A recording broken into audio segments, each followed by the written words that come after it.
while the Trump administration is rolling back environmental protections and has pulled out of the Paris Climate Agreement. Some advocates in Maryland are demanding the state completely wean itself off non-renewable energy. I want to highlight that it is very important, urgently important, and even, in fact, vitally important that Maryland take the lead in moving not only our state but our country to 100% clean energy. In Annapolis on Tuesday, the day before the 2018 Maryland General Assembly session, representatives from Food and Water Watch, Energy Justice Network, Physicians for Social Responsibility, and Montgomery County's Sugarloaf Citizens Association gathered to call for the state's General Assembly to pass a bill that would move the state to 100% clean energy by 2035. We are proud to support legislation that eliminates waste incineration from our sources of electricity and promotes those with no harmful effects on our citizens or our planet, such as wind and solar. The year is significant. Climate scientists have found that globally, humans must phase out of the use of fossil fuels by 2035 to avoid catastrophic climate change brought by global temperatures rising by over 1.5 degrees above pre-industrial levels. Montgomery County Delegate Shane Robinson, the bill's lead sponsor, will introduce the bill in January. This is something that we don't have time for.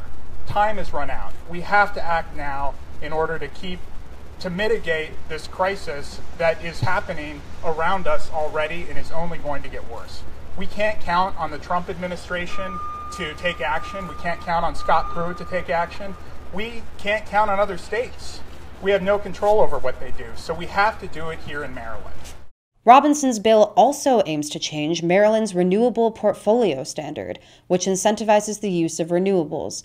Currently, the standard includes incentives for the use of what the advocates call dirty renewables, including trash incineration and the burning of paper mill waste products known as black liquor.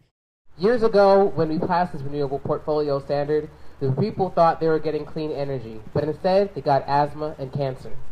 Here we are today to bring truly 100% clean electricity to this state so we can truly have a healthy, fresh air and our skies can stay as blue today, as blue for the next day, as they always have been.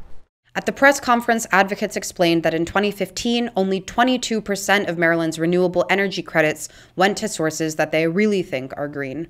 This was data from 2015. We're going to be getting soon data from 2016, but you can see that really only 22%, as it says here, of the renewable energy credits retired in Maryland are going to what we define in this bill as clean energy, which means that the bulk is actually going to dirty energy.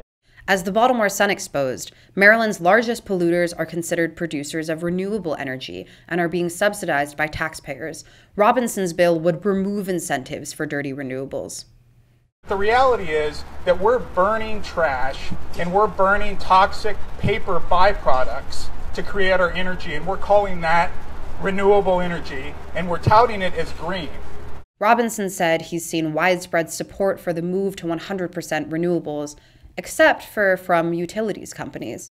The utilities, of course, don't want this. They don't want to be told what type of energy that they can buy and then sell. So that's, I don't fault them for that.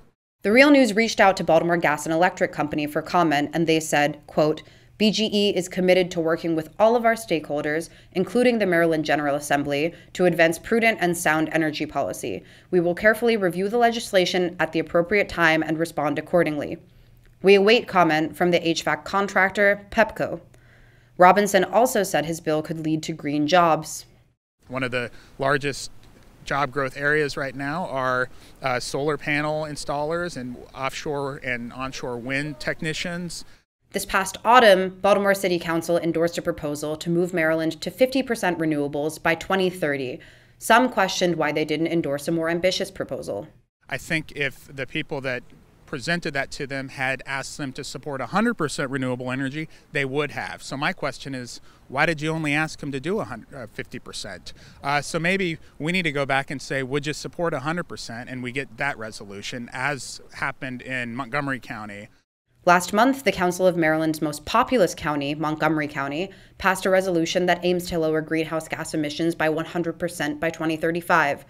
This all comes as the Trump administration issues blow after blow to renewable energy advocates, Just last week, the Trump administration proposed opening 90% of U.S. waters to offshore drilling. The silver lining of all this is we might end up actually getting some action faster at state levels because of the lunacy that's happening at the federal level. Robinson doesn't think this bill alone can fight climate change, but he thinks it presents a necessary step.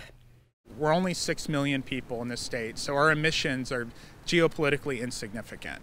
I mean, we can go to 50%, we can go to 100, we can stay at where we are. We're not going to stop or further the speed and impact of climate change based on our actions here. But what we can do is create policy that will cause a ripple effect across the other states and hopefully other countries to get them to look at what we're doing and then implement a version that will work in their areas. For The Real News, Tharna Noor, Annapolis.